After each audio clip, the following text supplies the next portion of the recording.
Imaginez, on joue à pile ou face. Si vous gagnez, je vous donne 5000 euros, mais si vous perdez, vous me donnez 2500 euros. Vous jouez? Ce dilemme révèle des biais cognitifs qui influencent vos décisions bien plus que vous ne le pensez. L'un vous fait redouter la perte plus que tout, tandis que l'autre vous pousse à juger sur un simple détail. Aujourd'hui, Thibaut vous révèle comment ces biais façonnent vos choix bien plus que vous ne l'imaginez.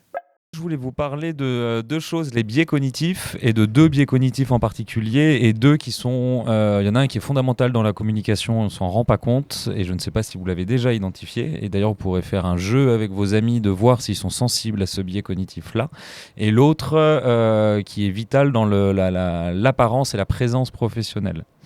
Un biais cognitif, pour le faire très rapidement, c'est une manière de penser qui altère votre perception de la réalité. Pour le dire autrement, c'est-à-dire que ton cerveau va être conditionné en fonction de ton éducation, en fonction de tout ce que tu as vu, de tout ce que tu as lu, et tu vas avoir un avis sur quelque chose. Ça va avoir un impact sur la perception. Le premier, c'est le biais de sensibilité aux pertes. C'est-à-dire que pour le jeu, c'est très simple. Là, j'ai pas de pièces, mais il faudrait qu'on y joue. Ouais. On va jouer à pile ou face. Tu vas jouer avec moi, Maxime. Si tu gagnes, tu me donnes 5000 euros. Si je te donne 5000 euros, pardon, Ouais. et si tu perds, tu m'en donnes 2500. Est-ce que tu joues?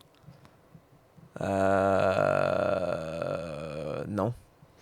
Ça veut dire que tu es sensible à ça. C'est-à-dire que la majorité des personnes sont sensibles en fait aux pertes. C'est-à-dire que tu apportes plus d'importance à la perte ce que tu peux perdre plutôt qu'à ce que tu peux gagner. Moi, j'aurais joué.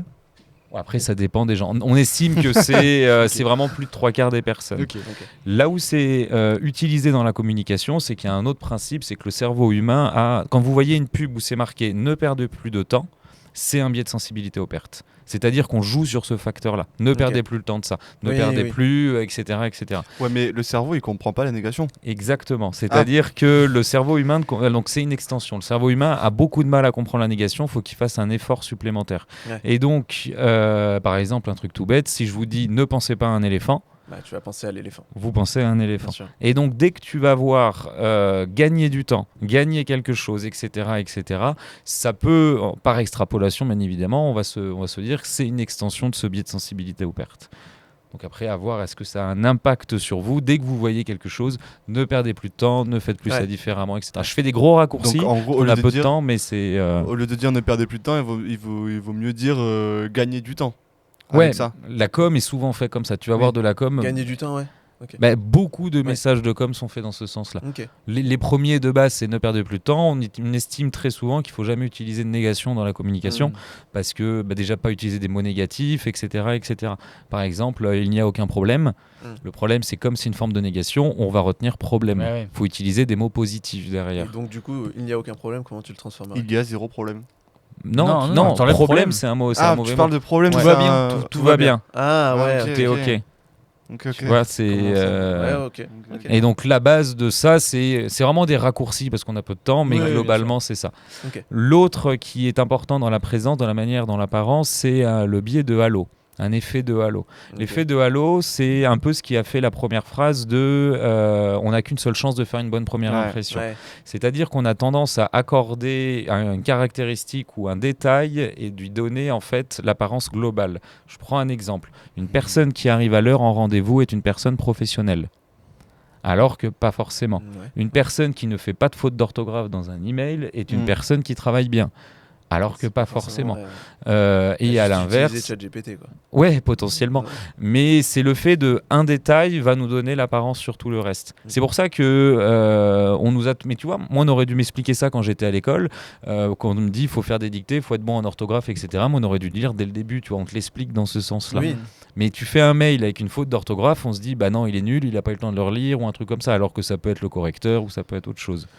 Oui, après, globalement, ça montre une certaine rigueur aussi. Quand tu fais une faute dans un mail et que tu l'as envoyé avec une faute, c'est que tu n'as pas utilisé les bons outils pour corriger ta faute. Ouais, mais ça ne veut pas dire que tu es un mauvais professionnel ou autre chose, ou alors quand tu arrives en retard ou quelque chose comme ça. Et tu vois, par extension, on a le présentéisme à la française, c'est-à-dire qu'une personne qui arrive avant le boss et qui part plus tard le soir, plus tu passes du temps, etc. Mais du coup, ça veut dire qu'on est capable de juger le travail de quelqu'un en se disant c'est un professionnel qui est bon, juste parce qu'il est présent. C'est un effet de halo. À chaque fois qu'il y a quelqu'un qui part plus tard ou on se dit que c'est un un bon travailleur, même si globalement les gens chez nous travaillent plutôt bien, on est plutôt satisfaits. Mais, Non, ouais. On est Mais- même très satisfait, mais t'as l'impression qu'ils bossent oui. plus, quoi. Alors que, ce gars il se donne, tu vois.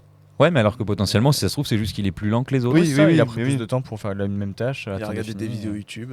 C'est Mm. vrai, Ça arrive. Après, je réfléchis, est-ce qu'il y a d'autres effets de Halo? Ouais, enfin, globalement, C'est un peu l'expression de l'habit ne fait pas le moine. C'est Ouais, en fait, par, c'est par plus... extension, quoi. Non, mais c'est plus, tu vois, un tout petit conclusion, détail, c'est ça. c'était de se dire, c'est bête, mais t'arrives avec une cravate, on va se dire, bah tiens, il est professionnel. Ouais. Alors que le mec, c'est la première fois qu'il en met une, tu vois, et que à Ouais, côté de ça, il est il pas a du rien tout à comme voir. ça. Ouais. Ou, je sais pas, il a une chemise tachée. comme porter des vêtements de marque. Alors, ouais, là, on est plus dans Ouais, là, l'image. c'est quand même. Là, c'est vraiment de se dire, un détail donne tout le reste. Ok. Tu vois? Après, c'est un détail. Oui, porter des quand vêtements tu de portes un marque. vêtement Donc, de du- marque ou quand tu portes une montre particulière, Si c'est pour faire bonne impression pour la première fois, parce que du coup, là, ce qu'il faut en tirer comme conclusion, c'est qu'il faut faire vachement gaffe aux détails qu'on extériorise et qu'on montre pour le premier, c'est ça. le premier contact que tu peux avoir avec une personne. C'est ça. Ou, Mais ça peut arriver de partout. Ça Ouais. peut être une faute ouais, d'orthographe donc dans faut le un soigner email. partout, quoi. Ça peut être donc c'est pas du tout pour mettre la pression à tout le monde et de dire Ouais. qu'il faut absolument être impeccable tout le temps, mais même une manière de parler, une erreur de langage, une faute d'accord ou des choses comme ça. Et le problème aussi, c'est qu'on a tendance à s'accrocher à ça et de remarquer ensuite que ça. bah Ouais. oui, tu remarques la négation. Et puis à la limite, c'est plus important de faire attention à ces détails-là au début, donc je sais pas, au début d'un nouveau travail, d'une relation, du machin, plutôt qu'après. Ça peut arriver de faire un écart plus tard une fois qu'on connaît bien la personne, Mm. quoi. Mm. Parce qu'après, on n'a plus envie de connaître cette personne-là parce qu'on les a déjà catégorisées, quoi. Ouais. Et puis changer alors une image, après, c'est hyper compliqué. Oui. Je pense que c'est Après, un mec compliqué. qui a une tache sur sa chemise, je vais Non, pas lui oui, dire j'ai mais- plus du tout envie de te voir de toute ma vie. Non, Non. mais parce qu'on peut arriver à prendre du recul en se disant bon, c'est une tâche, ça peut arriver, il a pas fait Oui, exprès de la oui, mettre. Tu vois, genre. imaginons qu'il ait eu une tâche un jour et que tout le reste du temps ça allait, ça va. Ouais. Mais tu vois, imagine un entretien d'embauche. La première fois que tu le vois, la personne, il arrive, il a plein de tâches dessus, etc. Tout de suite, tu vas avoir un impact en te disant, mais soit il a une super excuse. D'ailleurs, c'est dans le film, je sais pas si vous l'avez vu avec Will Smith, c'est une histoire vraie, où il devient trader. Comment il s'appelle ça? Ah oui. Génial. Tout à fait, oui. Ou en Avec fait, Margot il- Robbie, non Non, Non, Pas du tout, c'est un vieux tous les film. films ne sont ouais, pas c'est à la poursuite du bonheur. ah, voilà, c'est ça. Et en fait, oui, je Et je il vois, arrive avec sa chemise tachée, etc. Et en plus, en rendez-vous, ils sont là pour l'embaucher pour devenir stagiaire en tant que trader à à Wall Street, pardon. Et en rendez-vous, toute la première partie du rendez-vous, il lui parle de sa chemise. Ok. Et on se dit, est-ce que c'est un mais mec oui, je professionnel, est-ce que c'est un mec machin, etc. T'as dû voir des extraits un peu sur. Donc ça, sur c'est sur un... TikTok. Ouais, et puis il fait très pleurer ce film aussi. Ouais, il fait est beaucoup c'est pleurer. émouvant. Ouais. C'est quand il avait donné $5 à C'est son ça, patron. ouais, exactement, et- ouais. Donc ça, en fait, c'est un biais cognitif qui, en fait, les biais cognitifs nous encadrent toujours. C'est-à-dire qu'on voit une Oui. perception qui est de la réalité tout le temps altérée. Et ça, c'est deux très gros que l'on croise quasiment quotidiennement sans s'en rendre compte.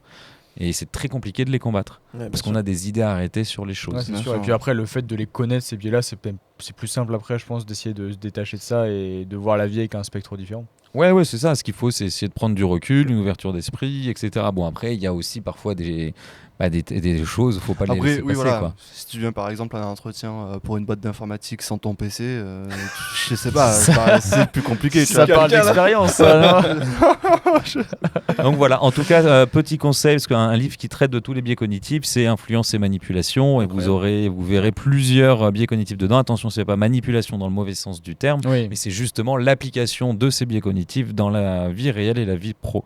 Et ce livre est relativement incroyable. Totalement. Très bien. Ok. Vous comprenez maintenant comment ces biais cognitifs influencent vos décisions et perceptions. Pour aller plus loin et découvrir comment ces biais cognitifs se manifestent dans l'application TikTok, n'hésitez pas à aller voir le Savoir ou l'être numéro 7.